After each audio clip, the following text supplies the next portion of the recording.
On this episode of Japanese Gaming Weekly, we'll take a look at a possible tease for Disgaea 6, check in on some fighting game announcements from Granblue Fantasy Versus and Street Fighter V, and see what's new for the recently announced Pikmin 3 Deluxe. Now if you want to stay up to date with all the latest news in Japanese gaming, make sure you subscribe so you don't miss anything. Let's get into it. So to kick things off, Nippon Ichi sent out their summer greeting card that they do every year. Now this card had some artwork from a game that nobody recognized, and this is sort of a tradition for Nippon Ichi that they tease an upcoming game. In years past, they've done one for Destiny Connect and nobody knew what it was, and even one for Disgaea 5 in 2014 that was then later announced at Tokyo Game Show a few months later. Now frankly, I think this is Disgaea 6. Something that people have been pointing out is that tree in the corner, if you flip it around, it's a 6, which I guess would be a nice little tease, and it's been 5 years since the original Disgaea 5 was released on PS4, so I think it's time. And with Tokyo Game Show right around the corner, it would be perfect timing for a brand new announcement.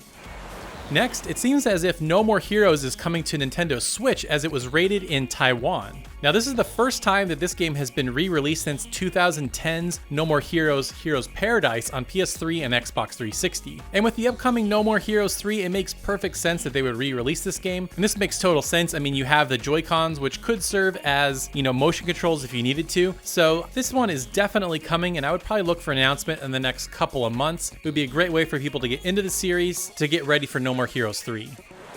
Next, Sony did have a State of Play, and there weren't too many big announcements, but I think the one thing worth mentioning is that Temtem is coming to PS5, and it was also announced later that it's coming to Xbox Series X. Now, if you don't know what Temtem is, this is basically a Pokemon-inspired MMO that's currently available for PC. And it's a little bit more difficult than Pokemon, the battles are a little bit more interesting, there's some platforming elements, and obviously the biggest draw is that there are online players you can kind of play co-op and against other people. Now, there's tons of customization for your character, and you can even outfit your own house.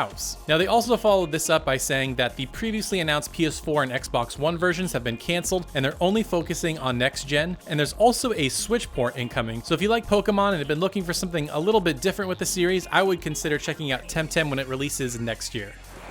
And speaking of Nippon Ichi announcements, NIS America announced that they have a pair of dungeon crawlers coming to Nintendo Switch and PC called Saviors of Sapphire Wings and Stranger of Sword City Revisited. Now, Saviors of Sapphire Wings is new to the West, however, Stranger of Sword City was originally released for PC and Vita by NIS America, and now is getting a enhanced re-release version. Now, as I said, this is coming for PC and Switch in 2021, and as always with NIS America, they're having a big collector's edition that they're going to release, so I have a link to that in the description if you want to go pre-order it. This looks pretty cool. Not enough dungeon crawlers out there, but NES America is definitely carrying that mantle with this and their newer series Labyrinth of Refrain. So for all you dungeon crawler fans out there, definitely look forward to this one.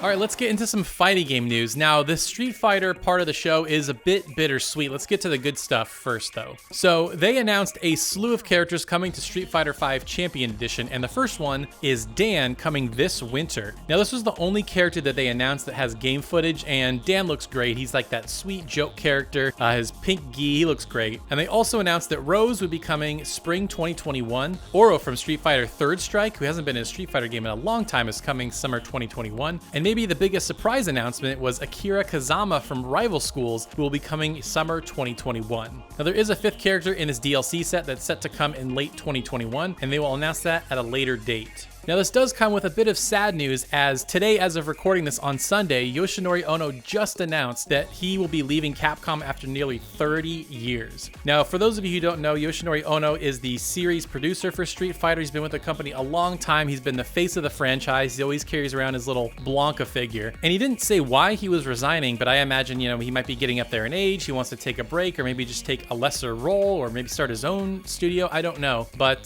this is a really big blow to the fighting game community. I've definitely been at the Capcom Cup, and it's a real shame to see him leave, but hopefully he stays well and he does something cool after this.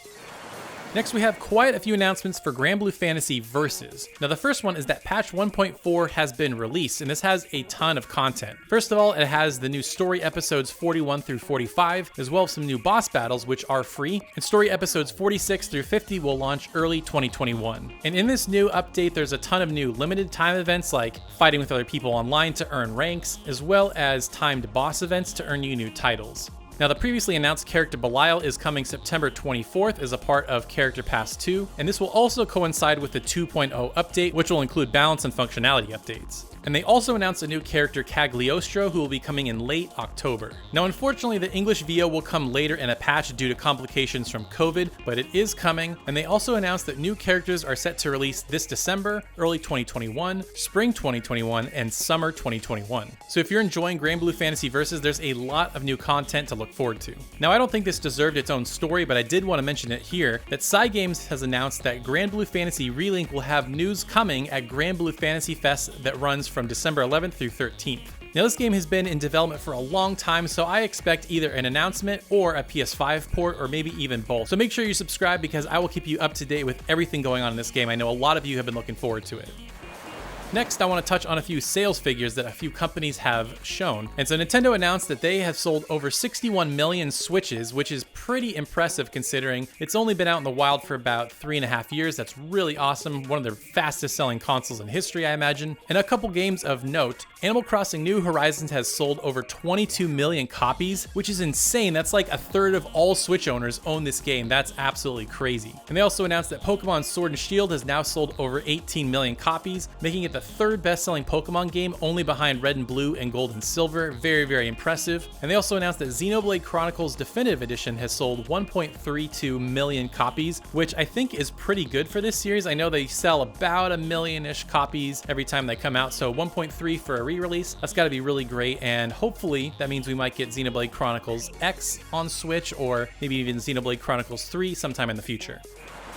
Next, Square Enix announced the sales numbers for Final Fantasy VII Remake, and they have just topped 5 million copies sold. And they also said this is their highest selling digital game on a PlayStation system in the company's history, selling over 2 million digital copies. Now, I have to say this is probably due to COVID, as a lot of people didn't want to wait for their copies, they just wanted to get it early. I know that's exactly what happened to me. And the game also just went on sale for $40, so I imagine that sales are going to continue to pick up for this game as the year goes on. So I imagine it'll hit at least 7 million sales by the end of the year, which would kind of be perfect considering it's for Final Fantasy VII Remake. So there's really no stopping this game. It's going to continue to sell really well.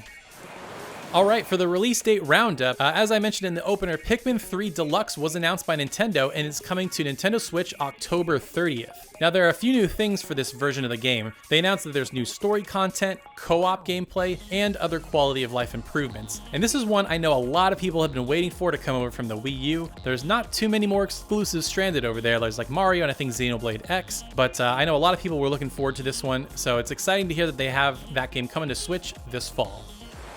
Alright, next for some game deals, there's quite a few games on sale for some really great prices. So last week I mentioned Persona 5 Royal and Final Fantasy VII Remake were on sale for $40. They still are if you haven't picked up your copy already. Catherine Full Body is also on sale for $40 on both PS4 and Switch. I was kind of confused. I thought this launched at $40, but I guess it launched at $60, so if you've been waiting for the price drop, here you go. Resident Evil 3 is also on sale for $43, both on PS4 and Xbox One. I know that's probably that sweet spot considering there was so much cut content. It's kind of a smaller game, so there you go for Resident Evil 3. The Neo 2 Special Edition is $40, which is half off. That includes like an art book, the season pass, all kinds of other goodies. So if you've had your eye on Neo 2, I know there's some new DLC coming up. This might be a good chance to pick that up. And one of my favorite games from last year, Dragon Quest Builders 2, is on sale for $15 on PS4. That is a killer price. If you have not played this game, absolutely pick it up. That is a no-brainer kind of price. And lastly, I want to mention that Octopath Traveler is on sale for $45. That may not seem like a big deal, but this is one of those Switch games that never goes on sale. So if you've been waiting for a sale, I would grab it now because it's probably never going to drop below this price.